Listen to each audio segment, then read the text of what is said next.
hear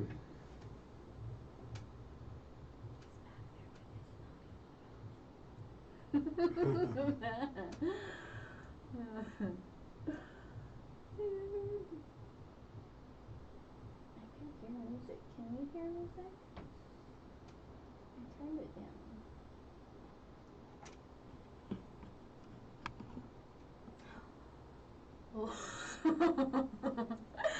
What up, everybody? It is your girl, Melissa. Sorry, something. I got surprised by.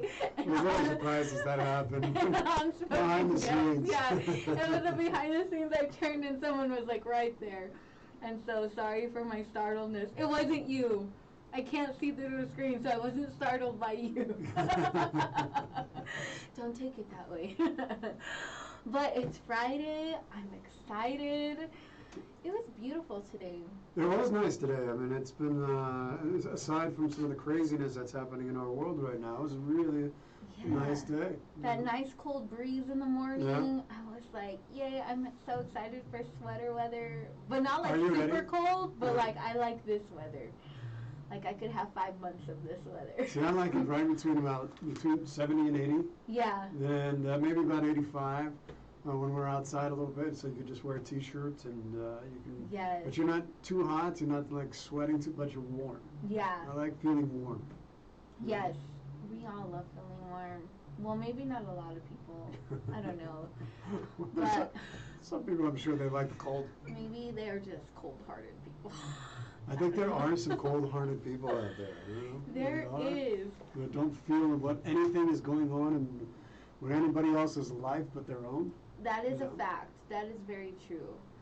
And, you know, what up, everybody? Yes, thank you so much for tuning in. And so today we have, so we've been on this Let's Talk About It series.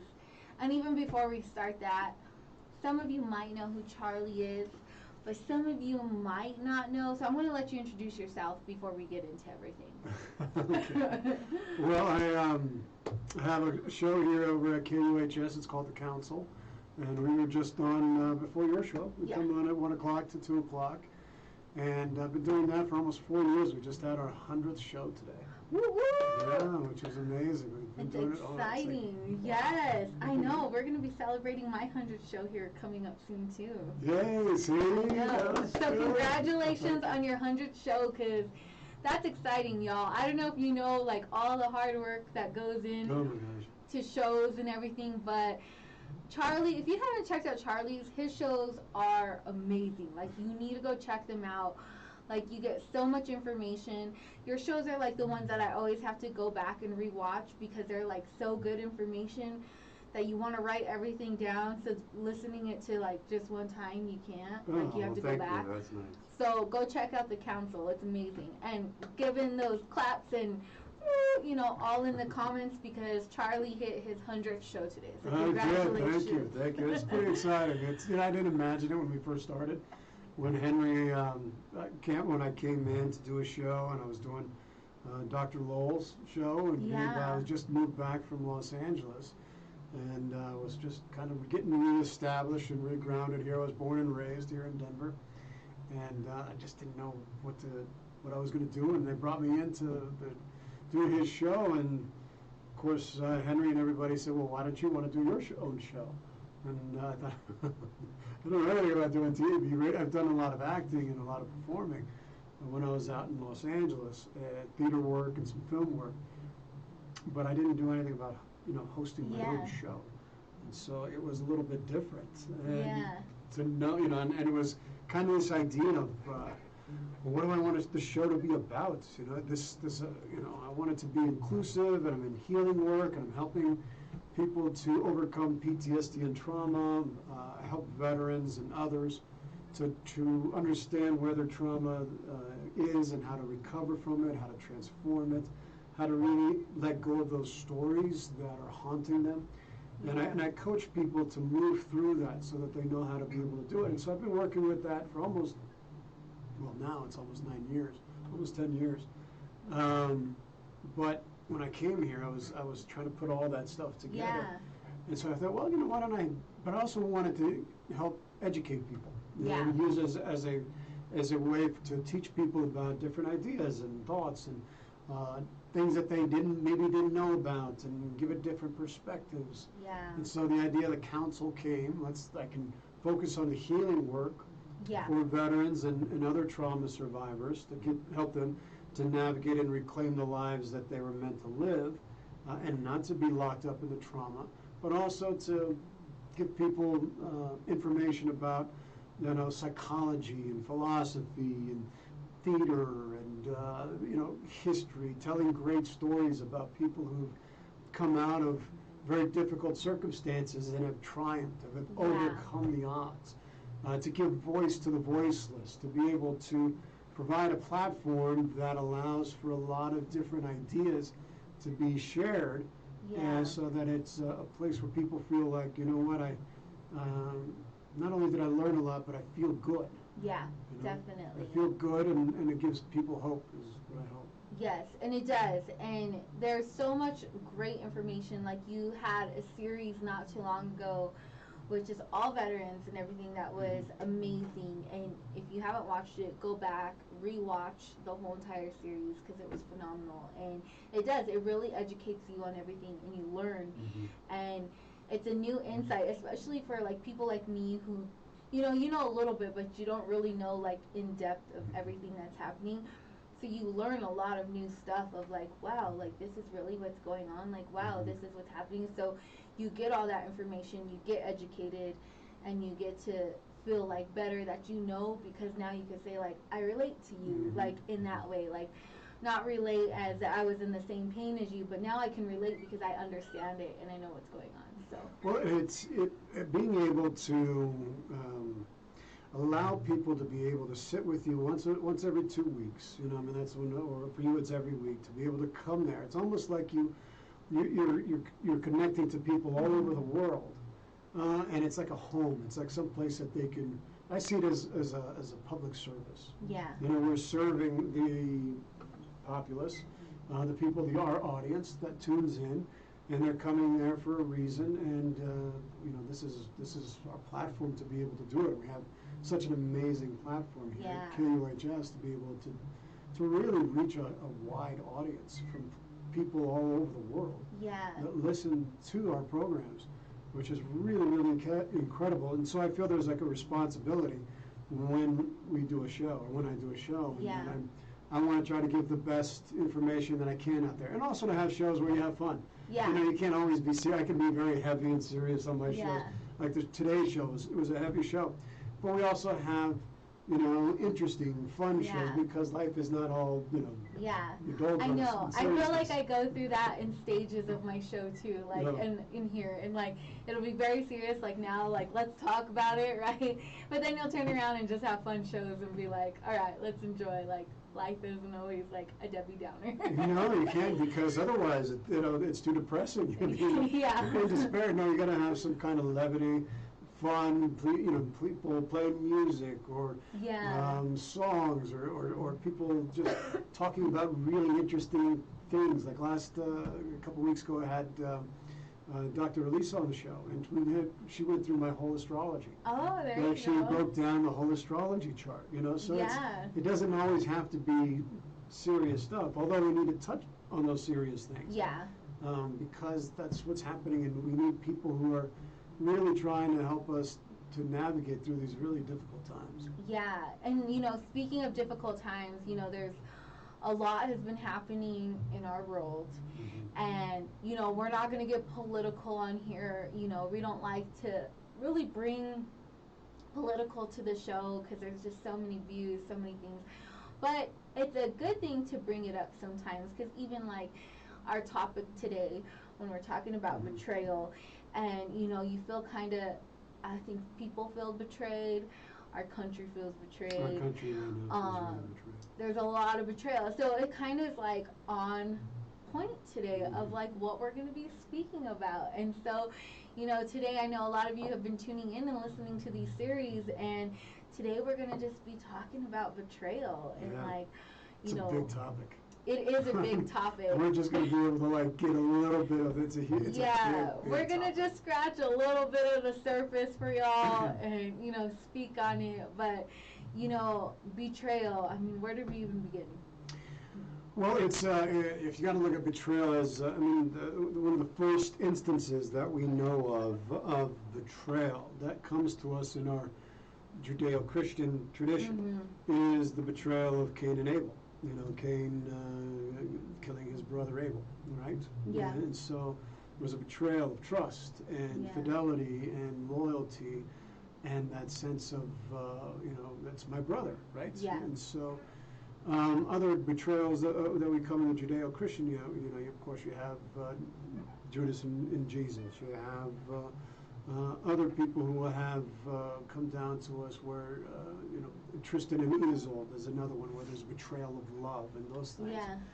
And it always, it has to do with a shattering of our expectations that gets destroyed as a consequence of us thinking one thing and it actually turning out to be something else. Yeah. And it really comes down to this thing of me promising or vowing to do one thing and I end up doing the opposite. Yeah. So our mind tells us to do something that our heart knows is wrong. And so we betray the confidence. And it really goes into a betrayal of trust. Yeah. All right? We trust something. We trust that you're not going to kill me. Right? That's pretty much it. That could be this. Or you trust that you're going to be faithful to me. I trust that you're going to stand by my side. And that you're not going to be planning different things behind my back, that your word really means what you say. That you say what you mean and you mean what you say. And when that gets broken, when that gets shattered, it creates a division on the inside of us. It's an archetypal journey. When I mean archetypal is a big psychological word. And it means which is rooted in archetypes, which is an original pattern. Okay, it's a pattern of power. It's an original, like an archetype would be a king or a queen or a father or a mother. When I say that, you already have image. Your mind starts to go, yeah, I know that. Or a geek, or a beggar, or a soldier, or you already have that. Those are archetypes. Okay. And then everybody has different. Individuated manifestations of that. So when I speak archetype, it's a universal pattern. Betrayal also has a universal pattern. There is, and it seems that we all have to experience it on some level in order for us to reach a new level in our evolution, in our enlightenment. And so, it's rooted. It's in this betrayal of trust. It's a brokenness, the breaking or the bonds of trust. Yeah. The communication, the feeling, the what we expected that was going to be and was always going to be gets shattered, and then we're left having to pick up the pieces. Yeah, it's like a heart injury. Oh God, it is the deepest heart injury. I think there's two deep heart injuries. One is betrayal, and the other one is abandonment. I think those are the two big core soul wounds that we all have in some way or form, shape or form we experience. And it can be pretty difficult to get through those. Yeah, and betrayal, like with a lot of things, it's one of those things that it's like sometimes I think we kind of push aside as well. And that, even though, you may not be hurting, physically, doesn't mean that you're not hurt, And so even though, that betrayal has happened, even though, you're not hurting, so as far as, in that moment or, you might be numb to it or succumb to it, but it doesn't mean that you're not hurt. Oh, yeah. Yeah. Well, you are hurt. And it's a wound that is deeper than, it bypasses the mind. Yeah. All right? It's a wound that goes right to our soul, right to where we feel our soul. And that's why the pain lingers and it goes away, and we can try to rationalize our way through it, but it's not. You can't do that with wounds of betrayal, betrayals and abandonment issues, because they connect us to our souls. Yeah. And so when someone betrays you, you are split in two. All right. You are literally, what happens is that it carves you up on the inside, so that now that you're stuck between the person who thought it was going to be a certain way and what is really actually happening.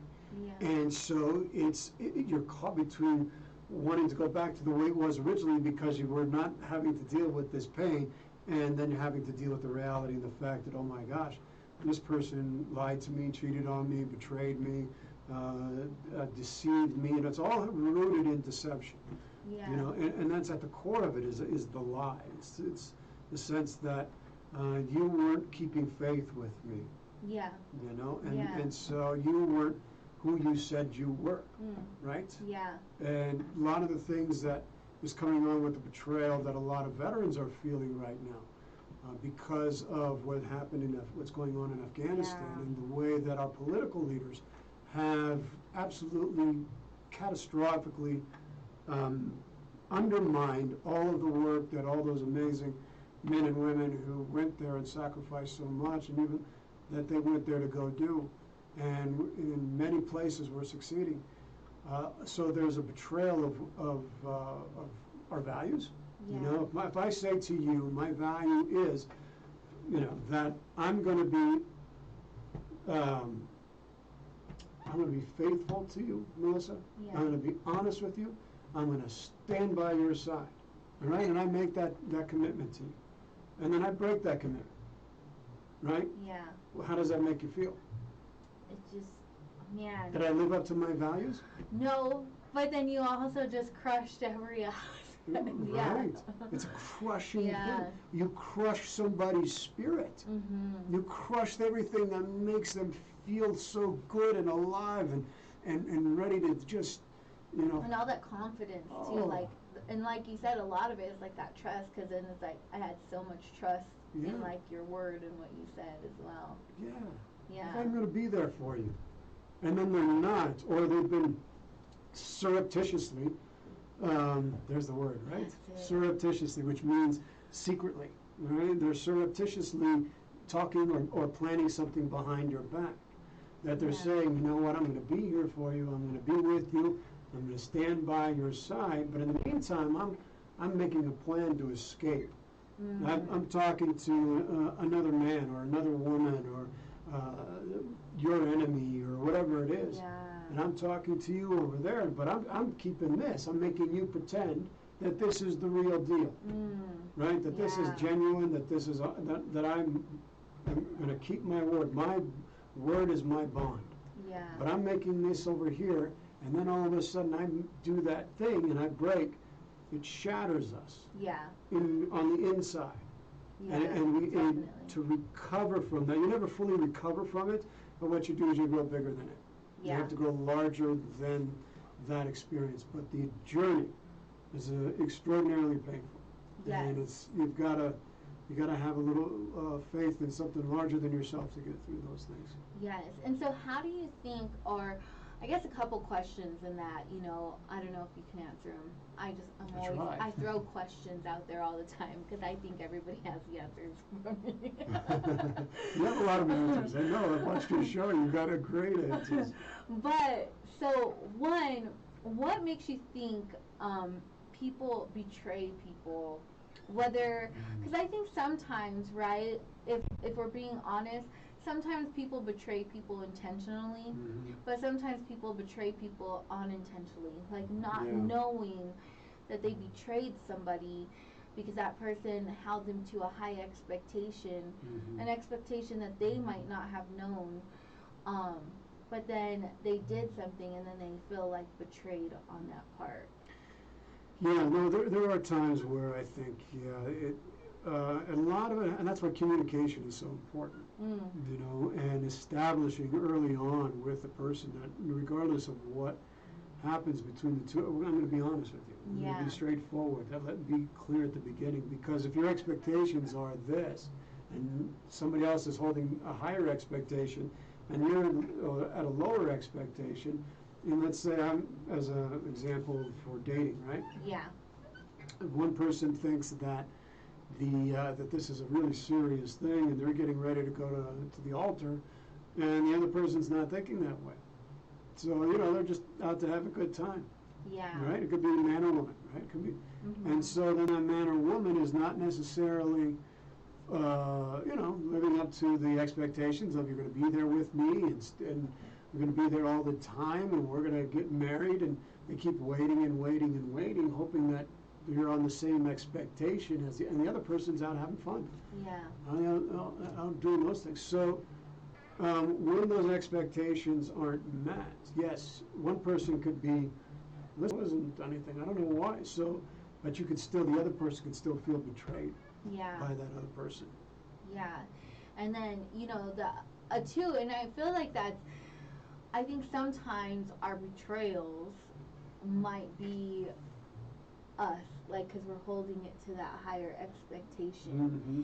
And so sometimes I think it's not so much necessarily the betrayal of somebody as much as I feel that it's like the betrayal within ourselves. Mm-hmm. Because we betray that thought of, like, like I could just say, since Henry's here, our boss, I hold him up to a high expectation, maybe something that he might not know, and then when he does something unintentionally, mm-hmm. that it just shatters you, and then I think we would betray ourselves because we put so much on somebody Mm-hmm. that it affects us more than them. Yeah, and it does, because when you're not honest with yourself, you're not being clear, and that's why doing personal development work is so important. Getting very clear on who you are and why you do what you do is so critical. It's so important. You've got to get to know yourself clearly before you start really sharing yourself with other people. Because if you don't know who you are and what your needs are and all those things, you're putting yourself out there for other people to give that to you, and inevitably they're going to fail in some way. Yeah. Inevitably they're going to drop the ball. If you give your power away to somebody else and expect them to hold to a certain standard, and I have a high standard, so that's, and that, I know that about myself, and sometimes that can get me in trouble, because but that's because I hold myself to a high standard. And there are times when I didn't live myself up to that high standard. Yeah. Where I did betray, where I did lie, where I did cheat, and I was so filled with remorse and regret and shame and recrimination, all those things, because I saw what it did to the person, because I ended up having to confess to this person that I betrayed her. Yeah. And I saw her whole spirit just like dissolve, like everything that you were talking about. Yeah.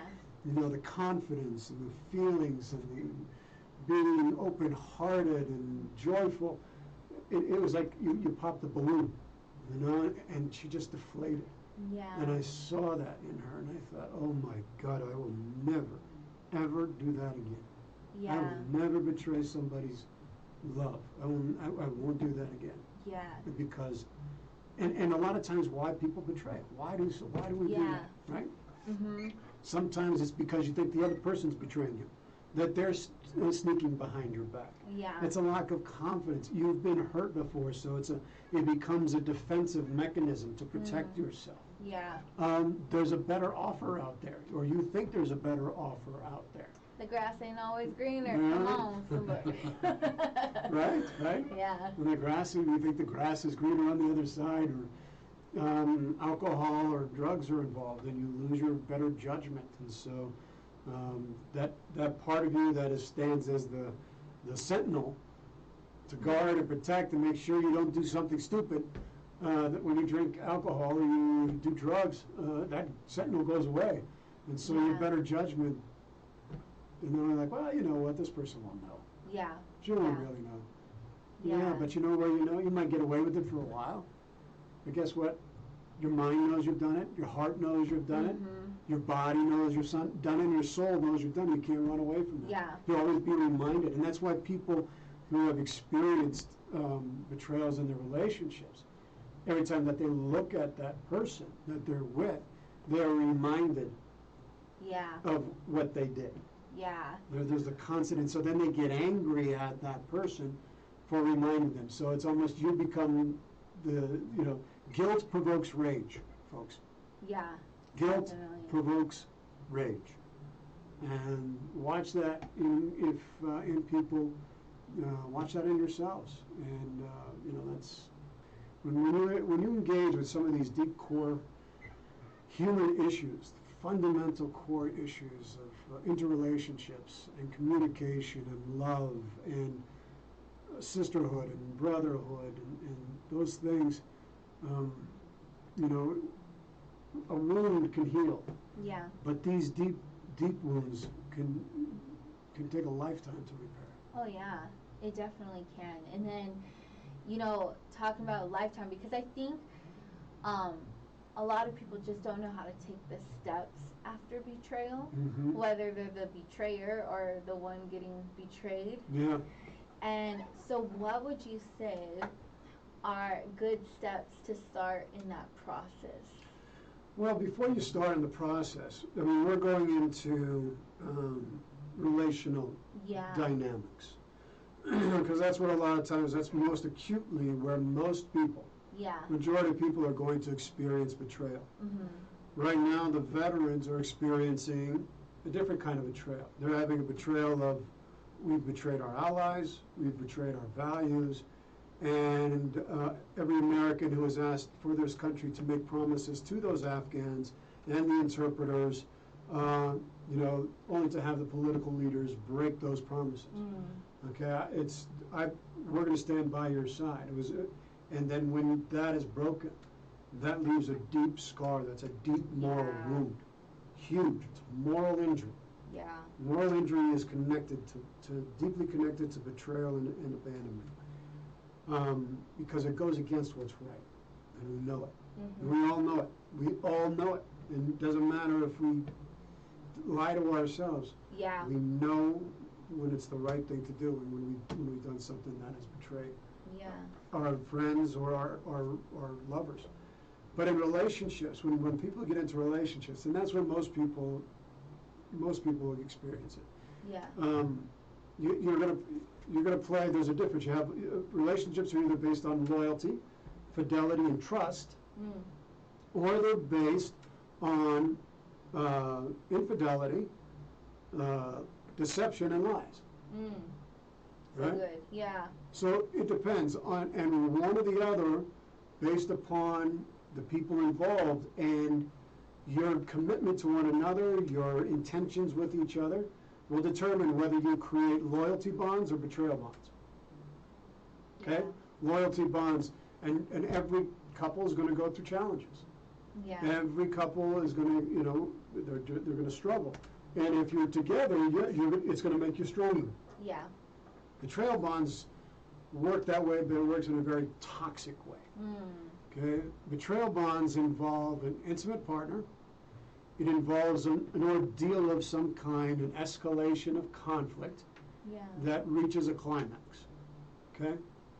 And this climax could be anything. It could be somebody getting caught cheating. It could be somebody getting drunk. It could be somebody who ends up, leaving suddenly. It could be all kinds of things. Or just, getting into some kind of a physical or emotional altercation, and it just, it escalates to a point where we're in new territory. Yeah. Okay? And then there's a trust that's been broken in this bond, where, and you're going to move up in this conflict, and you start getting angry, you start fighting, playing these power play games, and then all of a sudden that moment is revealed, this deception. Somebody's hiding something. Folks, I'm going to give you a clue here. If you have a lot of drama in your life, oh, come on.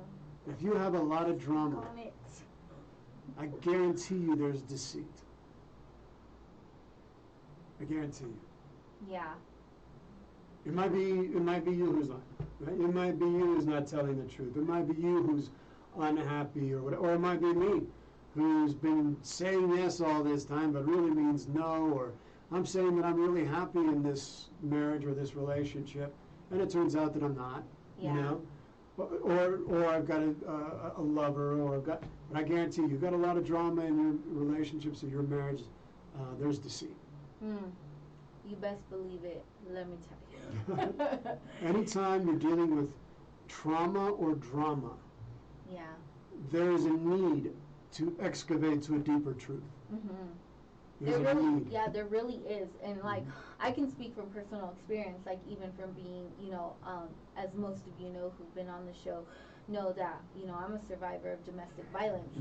Like, that is huge. Like, I mean, I would come home and like, things would just pop off. Like, I'm literally like bringing the groceries in and like, who you looking at? What are you talking to? Like, what? Like, I just opened the door. And so when there's no peace, let me tell you, and it's like how you said, like, there's that deceit, because then, like, and I can't speak for everybody, I'm just speaking on my own case, but, like, with him, it was like, he was so wrapped up in his own lies and his own deceit and, like, what he was doing, that it was finally catching up to him, and then that's where all the drama started coming in and just going off. Well, we often accuse other people of doing the very things that we're guilty of doing. Yes.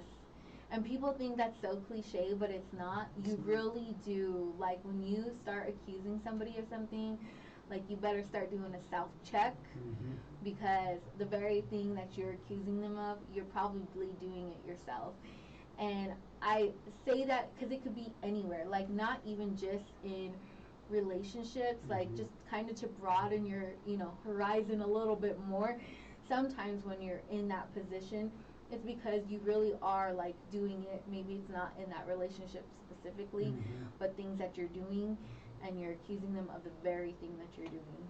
Well, and when you're thinking those things, like I have, been in situations, like I told you, there was a girlfriend that I did cheat on, and it was terrible, and I paid the price for it. And I learned a big lesson, and I understand, from that perspective. I've also been on the other perspective too, where I wasn't doing anything like that, and I got like accused and lambasted and raked over the coals, and I wasn't doing anything. Yeah. And it turns out she was doing it. Yeah. So it was, or that she ended up doing it. It was. You start thinking. A lot of times people will think that that's why if everybody lies, then I'm going to lie, right? Yeah. But if you're telling the truth and you're being honest, and then they think you're lying, they're going to try to catch you in a lie. Yeah, yeah. Right? They're going to try to catch you into doing something that you're deceiving them somehow. You're being manipulative, and you're not. And then you're on eggshells trying to like say, no, I'm not, no, I'm not. And they keep trying to catch you. Yeah. Because their conscience is eating at them. Yeah. They've got to see you fail in order for them to feel better. Yeah. Right? Yeah, so true. So true. So it's really critical not only to do the self-checks, but to be able to understand how to be able to navigate when you go through betrayal bond dynamics, that it's a shattering of expectations, and it's a reorienting of you in a much broader way as being able to understand the different dimensions of being human. And that shattering helps you to wake up to deeper truths about yourself and about life. Yeah. And very often it is a call for us to be able to get back to something that we've given away to the world. An idea, a thought, a belief, a feeling that somebody else is responsible for our happiness and our love, and that they're going to be the ones that are going to, be everything for me. It awakened in me to this idea of, I can't put all of that weight onto somebody else to make me happy. I have to make myself happy. Yeah. I've got to be able to, put trust back into myself. I have to trust myself again, because I had put too much trust in this person, and I don't have the eyes to see things clearly, and I obviously gave something away, and I need to reclaim something. And betrayal is usually a doorway for us, but it's a tough initiation.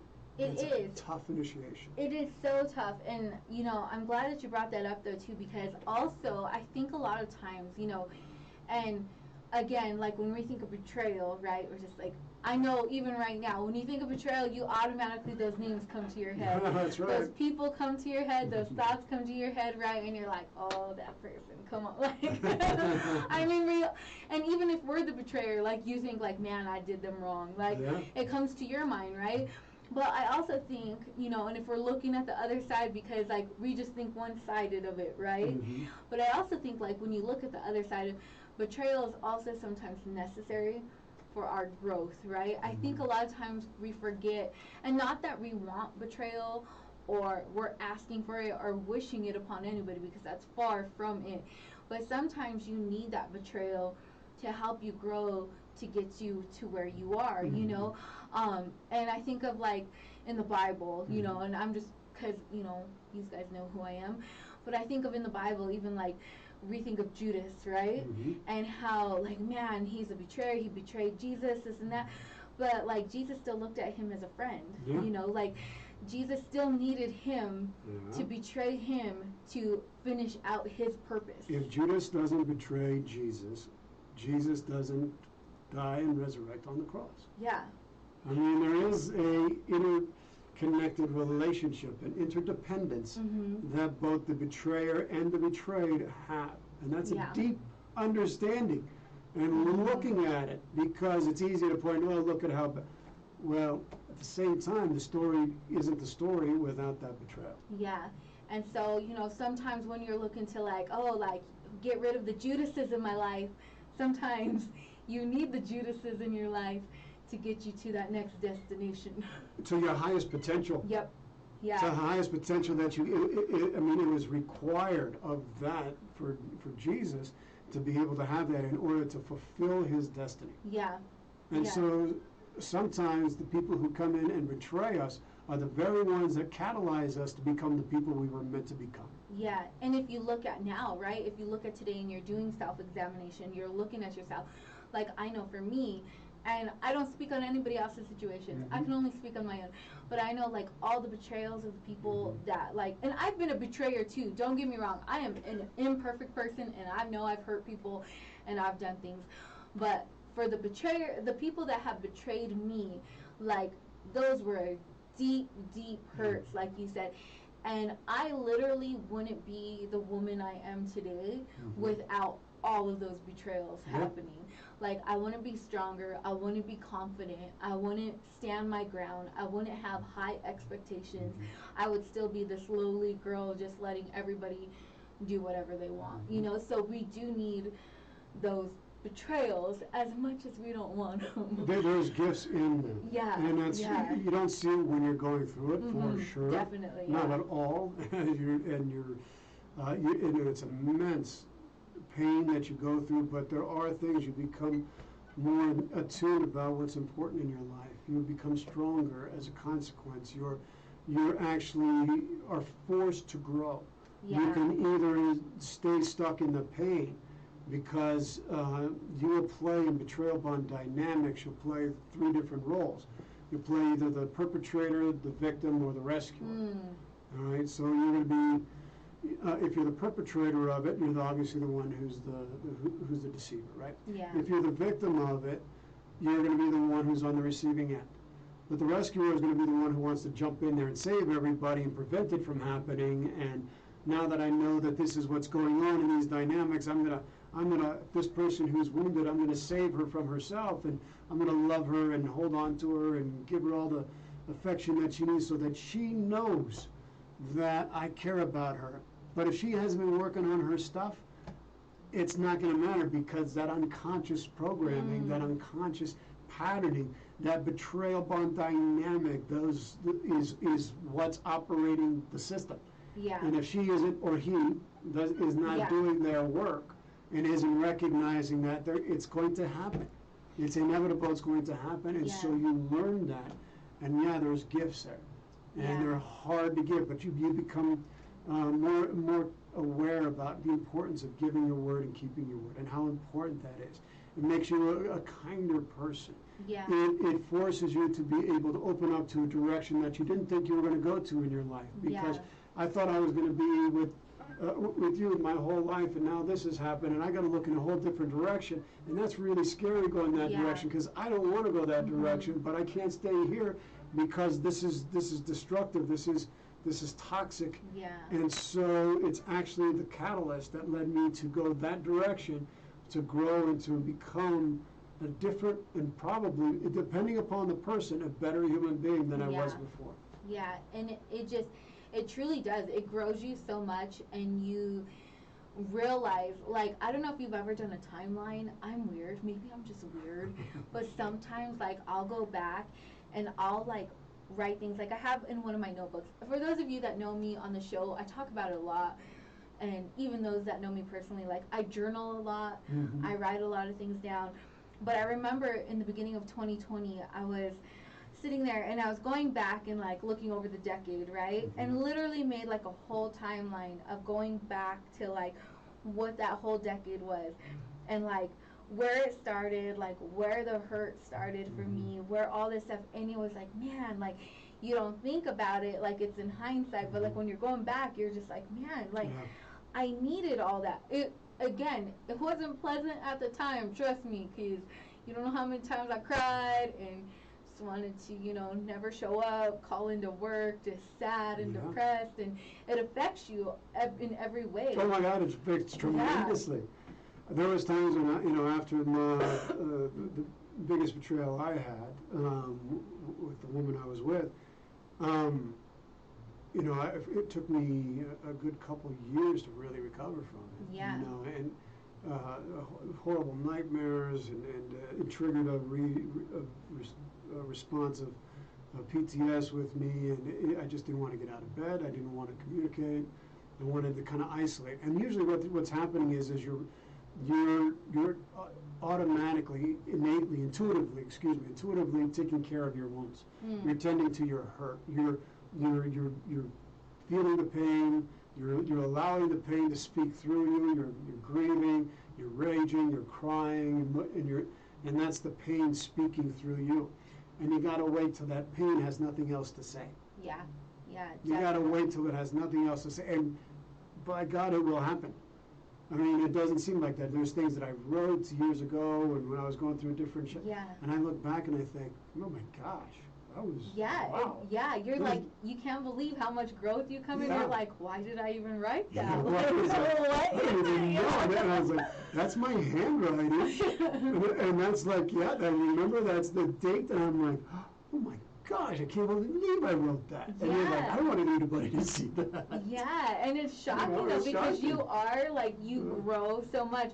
And like Michelet said in here, like, God will use it for your good, right? And it's so true, because, like, everything that happens, like, it turns around for your good if you can see it. One of the things is you don't give up. Yeah. You don't quit. I mean, and there are days where you just want to. Oh, yeah. I mean, because betrayal is a deep core soul wound, if not the deepest. And so it takes a long journey to get through it. It just does. And there's no avoiding it. I tried to medicate myself out of it, you know, drinking this was years and years ago. Because betrayal has been a theme in my life. Because I was in the military and different things, and so that I was constantly being exposed to different kinds of that, and so it took me a long time to get out of it. And I'm trying to medicate myself and drink and the drugs and stuff like that to escape from it, but I didn't really escape. It was just I did it in a moment, but as soon as that stuff wore off, all that stuff kept resurfacing again, and the more you don't deal with it, the more you don't face it, the more you don't look at it, the more you don't realize it for what it is, and just this is the dark night of the soul journey for me. The harder it's going to be. Yeah, you can't fix something with temporary pleasures and. It's escapism. Yeah. And we all do it, and sometimes we do it for a reason. And sometimes I think we do it with not even realizing it.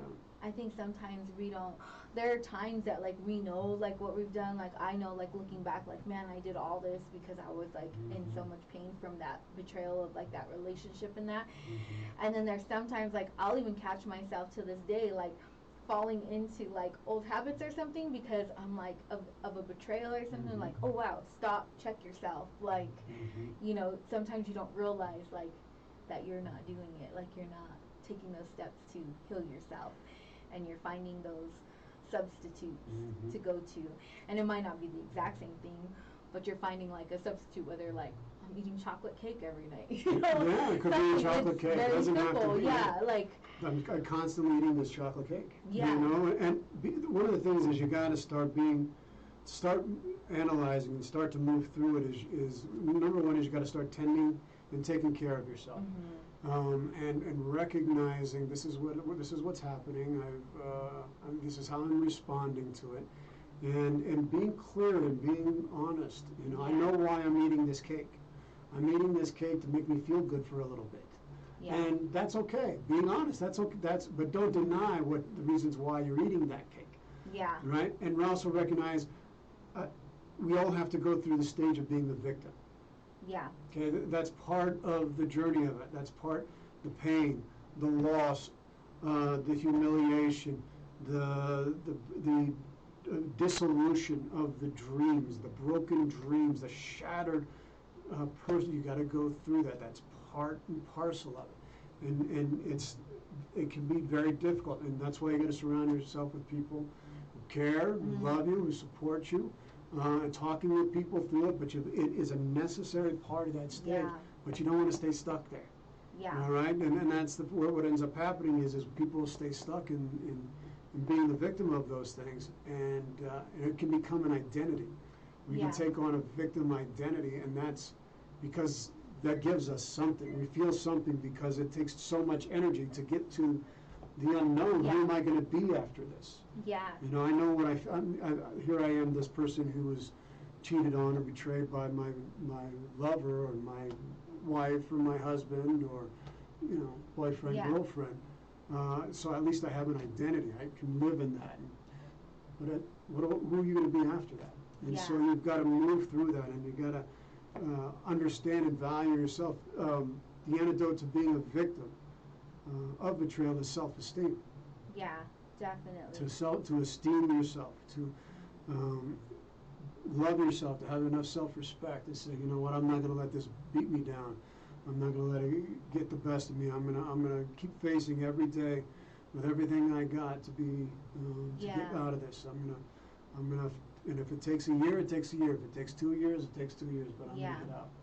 And one of the greatest things is knowing like self-awareness, like you said, and I think that's the biggest step of all, because being self-aware and knowing for yourself is one of the biggest steps, and one of the biggest things, because if you don't know, you can never fix it, right?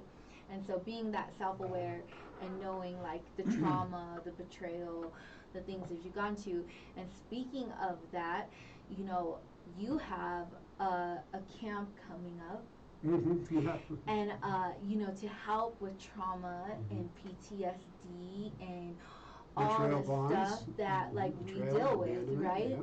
And so share with that, because this is an amazing thing that you have going on. It's coming up here in September. And so expound on that for our viewers, because you know, if you've been looking for something, I don't believe it's by accident that you fell upon this live. You know, like you're here for a reason. Like betrayal was caught something, it triggered something, right? Like there's always those things that catch us that we want to hear it, and it's not by accident, like that you're here. And so expound on what's going on, what's happening, and excited for what you have coming up. Oh, well, thank you. No, it's you know, we need to heal these deep core soul wounds in the group of a community where we're able to share these experiences with other people who have gone through similar things, so that allows us to not collapse into the wound, but allows us to be able to share it, and for each of us to be able to support and hold each other together. And from my work with veterans and others who've gone through this, these are some things that I have understood and learned that I know are going to be beneficial for others. And so what I have is this thing called the Warriors Heart Retreat, and it is coming up in September 16th through the 19th, and it's at the Sunrise Ranch up here in Loveland, Colorado, and it's all about healing your heart. It's the warrior's heart. The warrior runs into danger. The warrior is wounded. The warrior has to overcome the challenges that they're confronted with, and so we all have that warrior in us, and connecting to that warrior spirit, that spiritual warrior, that enables us to overcome these challenges, these emotional, mental, and spiritual challenges that impede us and keep us blocked and keep us stuck. And so we're going to go through 4 days of intensive work of really being able to understand the journey and how we heal the wound and identifying that core soul wound, and doing some rituals and purifications and storytelling that allows us to be able to expurgate and to purge it, to achieve catharsis in the sacred center of the group within the community, and then reestablishing boundaries and healthy boundaries to be able to, so that we're not vulnerable to those things again. So we know how to be able to watch for ourselves, to care for ourselves. Now that we've healed our heart or healed this wound, we've got to be able to make sure we know how to keep it safe and keep it protected until it gets strong enough that we don't need to protect it and we can open ourselves up, being the fullness of our warrior. And because we know our patterns, we know we're going to look at patterns and patterns of behavior. What kind of patterns do we fall into? And why do we fall into that? And what are the things that we can do to prevent ourselves from falling into those patterns? So these are all things that can change your life. And then you'll walk away from this with a transformed experience that you'll be able to carry forward. And it's a 4-day transformational experience. That if you are ready to do it, look it up. And this is something I'm hoping to do on an annual basis up there, where we can have, where people can go to, and it's going to be for not only people who have broken hearts and healing their hearts, but trauma survivors, veterans, anybody who has been traumatized or has experienced betrayal, abandonment, those core wounds, that they have a place in a sanctuary and in a sacred container so that they can release this and live the life they were meant to live. Yes, and speaking of one thing that you said is identifying those things and healing those things that you keep going back to. Yeah. And one It's a thing, big one. yeah, it is, It's a because big one. I think people don't realize, like, when somebody gets healed of something, right? When they finally get rid of that old habit or that thing that was bringing them down, like, there's an open opportunity, there's an open space. But if they're not feeling it with something good, then they're just falling back right in. Oh yeah, you'll fall back into your old patterns. I mean, you got to understand. People talk about change their thoughts and you change your life. And I'm not diminishing that. Thoughts can be extraordinarily powerful and important and necessary. And the healthier thoughts are going to be much better. And we know that there's science to it as well. But by gosh, if you don't know the patterns that are running the whole program, you're just going to fall back into those patterns again. And as you cleanse that stuff out, which you need to, we need to get that. But if you don't know your patterns, if you don't know you're attracted to a certain wound in another person, a certain type of person, you're going to attract that person again. Yeah. What is that saying? Misery loves company. Yeah. That's one of those things. Like one of those things. Yeah. So you attract like what you attract. Like. Yeah. Yeah. Maybe I'm saying it wrong, but. Well, so you change your patterns, you change your life. If you're falling into, for instance, like narcissistic codependent relationships, all right, one person is constantly merging their nervous system to the nervous system of their partner, so that they're sacrificing their needs in order to manage their partner's emotions and issues and problems and dramas and beliefs and moods and attitudes and whatever, so that they can get back to their needs, so that they can feel loved and secured and adored and appreciated and respected. Guess what? If you don't know that about yourself, and if you're not taking steps to say, wait a second, wow, I need to learn how to nourish myself. I need to know what I need. Like one of the things I would fall into those kinds of dynamics because I didn't know what my needs were. Yeah. People would ask, well, what do you want? And I'd stare at them blankly like, I don't know. What Yeah. So it's learning that and having the courage and the strength to take a step back Don't jump into anything too soon. Like, get clear. Don't do it. Don't do it. And really heal the heart. Yeah. So that your heart is strong enough so that you can love someone who's going to appreciate who you are, not force you to be what they want you to be for them. Yeah, and I love it because it's also like your journey to wholeness as well. And so, like, if you're not whole, there's this book called Wholeness, and one thing that I love inside of it is, you know, where he talks about like two halves can't make a whole, and so which is so true because I think a lot of people don't realize that, like, you're healed in this area but not healed in this area. And this person might be healed in that area and not healed in this other area. So trying to put the two together still doesn't make it whole, you know? And so know yourself. Do a lot of self-reflection, because if we really truly look at ourselves, even till this day, you could still find things. We're always changing. We're always evolving. We're always, you know, experiencing different things. And so even though times change, like, we're changing as well. So you might deal with different trauma, you might deal with different self-identity issues or whatever it might be. Like, you always got to do those self-checks and those inventory checks. And not only that, while you're doing the self-inventory, you also need to celebrate your life. Yeah. You need to go out and have fun and enjoy your existence. Your existence is precious. Your life is precious, and you need to understand that. And so you've got to, once you start climbing up out of the pit of despair, out of that pit of feeling like of total collapse, and you start crawling your way out, you gotta get out and celebrate your life and take those joys and know, and as you do that, the days will get better and you'll get better, and pretty soon you won't have to constantly do self-reflection. Self-reflection will be something that you do automatically, but it's not like this all the time. Yeah. It's you're out there and engaging in life, absorbing it, and feeling the rapture of your own life. Yeah. Which is where we want to be. And then you'll know, how do you know when you've moved out of something?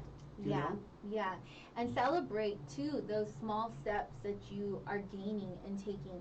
And I just want to say that because it reminded me when you said that about celebrating life. You know, I seen on someone's post the other day, and they're like, I am just so proud that I made it like 4 days sober. And a lot of people were just like bashing this guy, and it's like, man, like, that's an accomplishment. If you only knew, like, I don't know him personally, but I know like struggles I have dealt with, and making it just a day was like huge. So you don't know what this gentleman was dealing with. Like 4 days could be huge of like being sober, you know. And so celebrate those small steps. And again, like how you said, finding community, and we talk about it here on all the time, finding that community that's going to help you, push you, grow you, but also be there with you, and celebrating in those steps and in those moments of like, you did it, keep going, like, we're proud of you. Well, and you got to celebrate those little victories. Yeah. You don't diminish it. You know, the victory to you might be different for somebody else. And if somebody else's growth and somebody else's healing and somebody else's recovery is going to look different. All of us are going to look different. So you don't diminish those things. You don't say, well, why aren't you going faster? Come on, this was a couple of years ago. Why are you still stuck there? As long as they're making progress forward, that's what's important. That's really what's important. Girl, it took me 10 years. You know, I mean, it's like sometimes it does. How do you know, though? I mean, I think it's important as we're coming to the end of your show. How do you know when you've overcome something, when you've eclipsed something? Yeah, you know, I think like for me personally, I can look back at things and like, no, like, because I know I won't put up with that anymore. That's one thing for sure. Yes, you won't put up with that kind of behavior anymore. Yeah, you won't, because like, I know for me, like, mine was a lot of like self-worth. And again, everybody's is different, but like, you know, letting people belittle me, people talk down on me, telling me like I'm not worth anything. And I can look back and like, no, I overcame it, because someone says something to me now. It's like, no, like, I am valued. I am loved. Like, so those things don't hurt me no more like they would in the past. And so like, knowing you've overcome those things, because it doesn't affect you in the way that it used to, at least for me. I think that's great. No, and that's really, you know, such a key component of being able to accept yourself. Yeah. You know, that one of the things that I had to learn was that I needed to also be in the equation. of the relationship I had. It was like, hey, what about Charlie? What about me? So accepting yourself and being at a place where, like me or don't like me, this is who I am. Yeah. I'm going to do me, you do you, and if you don't like me, then that's okay. But I'm going to do me. Yeah. And having that strength and the confidence, because there's nobody else who's like you, not one person. When you can value yourself, and regardless of circumstances, you got you, then I think you're set for a really, really good place. And another thing, too, is when you think about the past, it seems like a different person. You're not charged by it anymore. You think, did that really happen? And you forget. It's like the past literally will let go of you. And so good.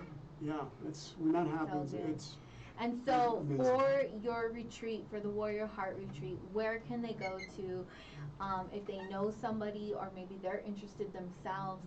Where can they go for this information? Go to my website, coresoulhealing.com. That's Core Soul Healing, CORESOUL healing.com. Go to the Warriors Heart Retreat. Register right away, and it's filling up, and so sign up. It's $11 dollars, and it's for what you're going to get. It's very, very economical, and sign up because it's going to be an amazing retreat, and going to be some fantastic people that are going to be there, just like you, working together to heal their heart, So as you know, we will post everything and link it in there. So if you are coming across this, we will add it in the links that you could just click on and head straight over there.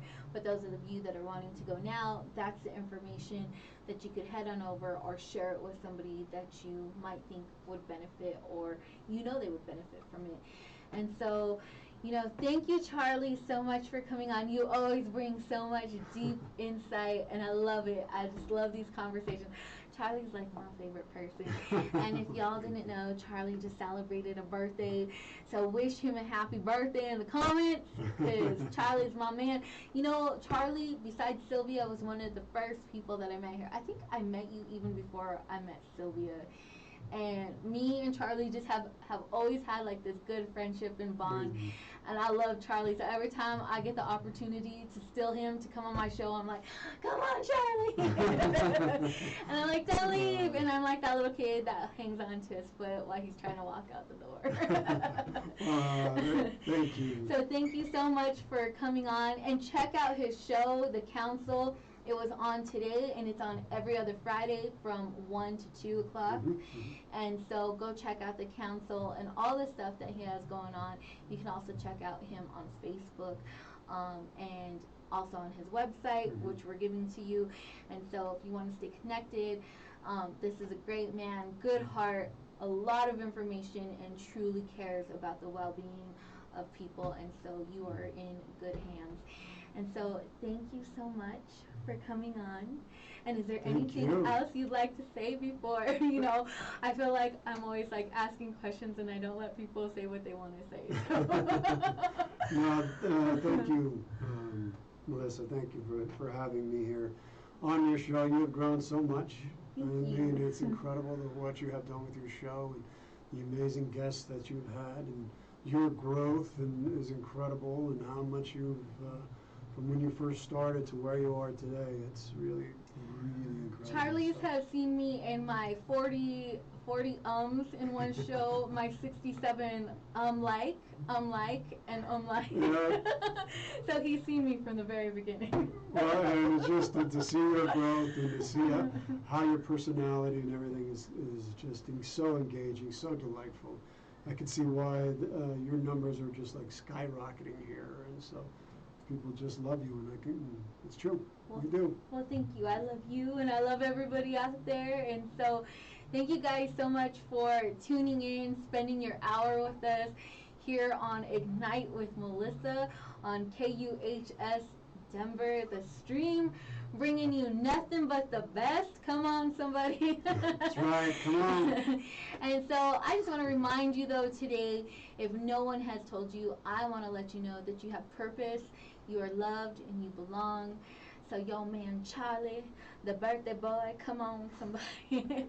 And your girl Melissa signing out here on Ignite. Love, peace, and God bless y'all.